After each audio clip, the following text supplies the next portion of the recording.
Hola, ¿qué tal? Bienvenidos al Atelier, mi nombre es Armando Álvarez y en esta oportunidad tenemos a un invitado muy importante, muy interesante para la historia trujillana. Un hombre que a lo largo de su trayectoria nos ha dado muchos cargos y ha representado al país también en otros tantos cargos más. Se trata nada menos que de don José Murgia Sanier, José Humberto Murgia Sanier. Murgia Sanier. ¿Cómo está? Bienvenido. Gracias por la oportunidad. ¿Y cómo está? ¿Cómo se encuentra? ¿Cómo está la salud? Perfecto. Como le digo a todo el mundo cuando me preguntan cómo estás, yo les contesto caminando, con la gracia de Dios. Caminando con la gracia de Dios. Bueno, esta es una entrevista que trata de aspectos un poco no conocidos del personaje, de la persona, del ciudadano José Murgia Sanier. Usted, bueno, sabemos que nace en Bolivia, ¿cierto? ¿Es así? Sí, mi padre fue a trabajar a Bolivia, no, cuando era muy joven, a la edad de 19 años. Y él vive en Bolivia cerca de 20 años. Allá se casa, allá nazco yo, y cuando yo tenía 7 años, ¿no? Decidió regresar al Perú. Y por ser hijo de padre peruano, tengo la nacionalidad peruana, ¿no? Esa es un poco la explicación cuando alguien me pregunta y me dice, no, pero tú eres boliviano. No, soy nacido en Bolivia, que es diferente a ser boliviano. Pero tiene la nacionalidad peruana, usted tiene DNI, claro, y todo, tal por cual, ¿no? mandato de la Constitución, los hijos de padres peruanos nacidos en el extranjero, si se inscriben a la edad correspondiente, y en mi caso así fue, obtienen la nacionalidad peruana con todos los derechos, con la calidad de ser peruanos de nacimiento. Claro, de acuerdo a la ley, ¿verdad? Así es. ¿Y cuáles son sus recuerdos de Cochabamba, aunque joven aún, a los 7 años? Sí, muy pocos, en realidad recuerdo nada más el patio de la casa materna, ¿no? Y un poco, muy lejanamente el colegio donde estudié primero de primaria, ¿no? Y la calle por la cual se iba desde la casa hasta la plaza de armas de Cochabamba, ¿no? Recuerdo el nombre de la calle. Sí, la calle Lanza. La calle Lanza. Sí. ¿Y usted se lanzaba por esa calle hasta el colegio? No, el colegio más bien quedaba en dirección opuesta al trayecto que había que recorrer para ir a la plaza. La casa quedaba como 4 cuadras de la plaza de armas, ¿no? Ya, sí. Muy bien. Sí. Y luego a los 7 años usted decide, su familia decide venirse a Trujillo, sí, a instalarse ya definitivamente. Mi padre toma esta decisión en acuerdo con sus hermanos, porque mi padre tenía acá en Trujillo 4 hermanos, 2 hombres, 2 mujeres, ¿no? Y que ya ellos habían iniciado el negocio de la curtiduría, y como mi padre era técnico en curtiduría, terminaron fusionándose en la empresa que se llamó Curtiembre Murgia Hermanos, Curtiembre Chimú Murgia Hermanos.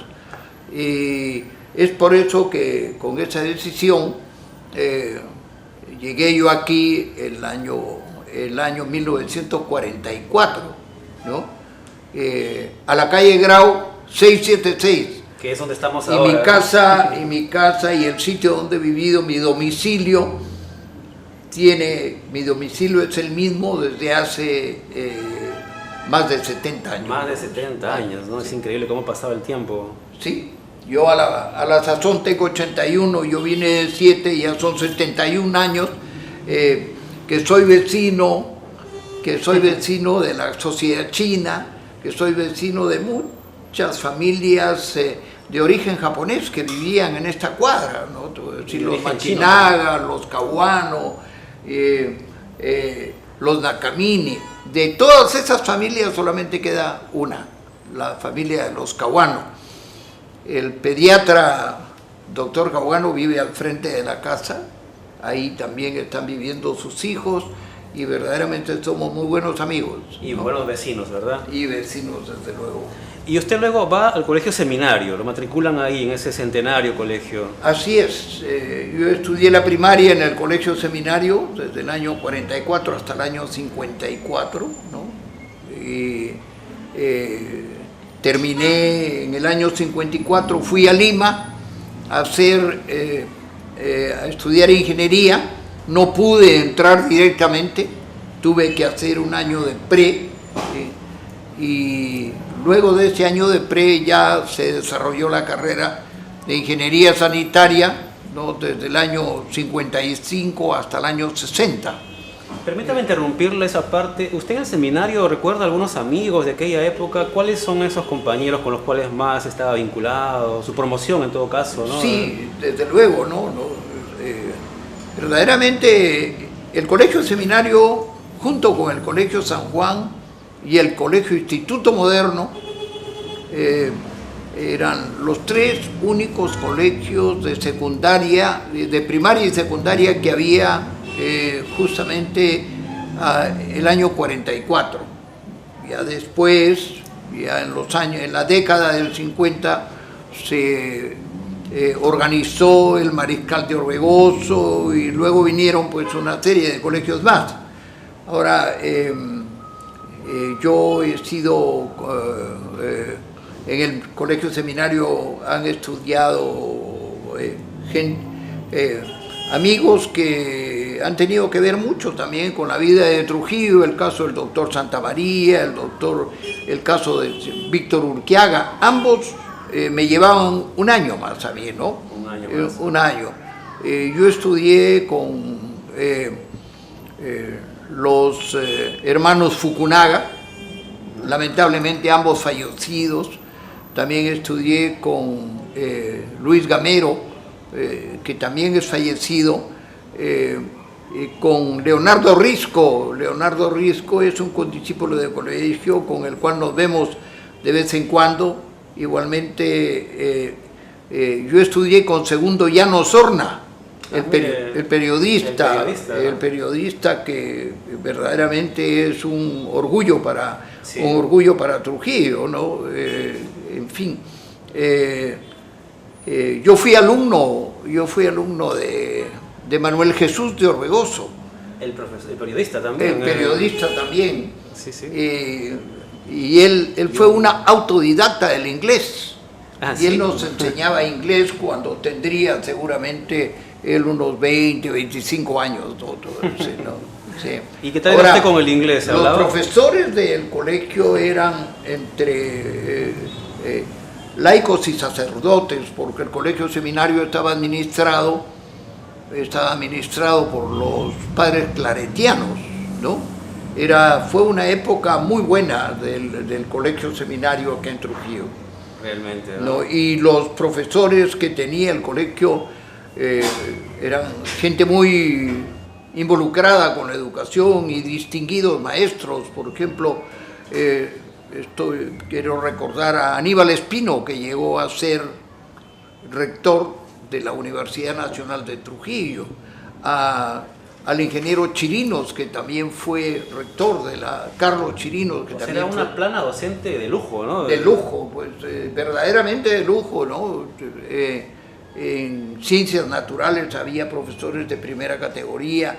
Los cursos de matemáticas los enseñaban un sacerdote que era brillante, el padre Arbilla, ¿no?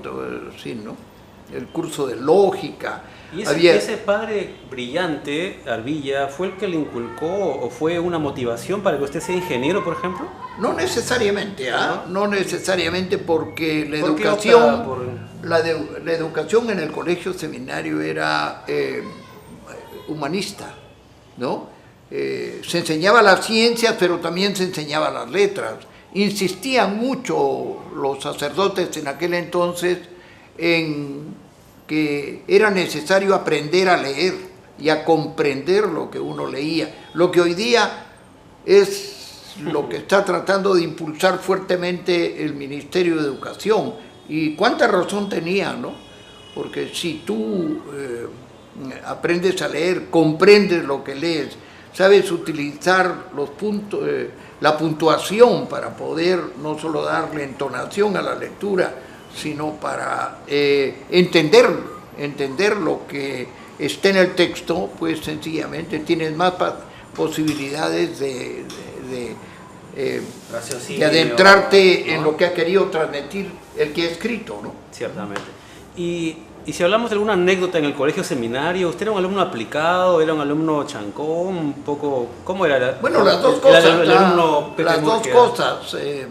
Tengo guardadas mis libretas y ahí se pueden ver algunos rojos, ¿Ah, sí? pero también bastante buenas notas. ¿Qué curso le gustaba más? Pero ahí, revisando a veces mis libretas, uno se da cuenta cómo uno va progresando, ¿no? Primero primaria, segundo primaria, tercero parece que era muy distraído, ¿no? Pero ya al entrar a cuarto, quinto, en la secundaria, ya uno se preocupaba más porque probablemente también la vigilancia de los padres era más intensa, ¿no? En el caso de usted, ¿quién era más, digamos, más duro? ¿Su mamá, su papá? ¿Más disciplinados? No, el que un poco le hacía el seguimiento a cómo uno progresaba en el colegio, en el caso mío era mi papá, ¿no? Mi mamá se dedicaba más que todo a las cosas sociales de la casa y estaba, ¿no? Pero andaba preocupada a ver qué notas traía uno, pues, desde luego, ¿no? Es decir, no, es que había en esa época las familias controlaban a sus hijos, ¿no? Yo me he transformado de niño, adolescente, joven, con esa cultura, ¿no? De un control de los padres sobre los hijos, ¿no? Y los padres ejerciendo un ejemplo de vida, ¿no? Un ejemplo de vida. Bueno, don Pepe Murgia, vamos a la primera pausa comercial del programa y venimos con mucho más en el atelier.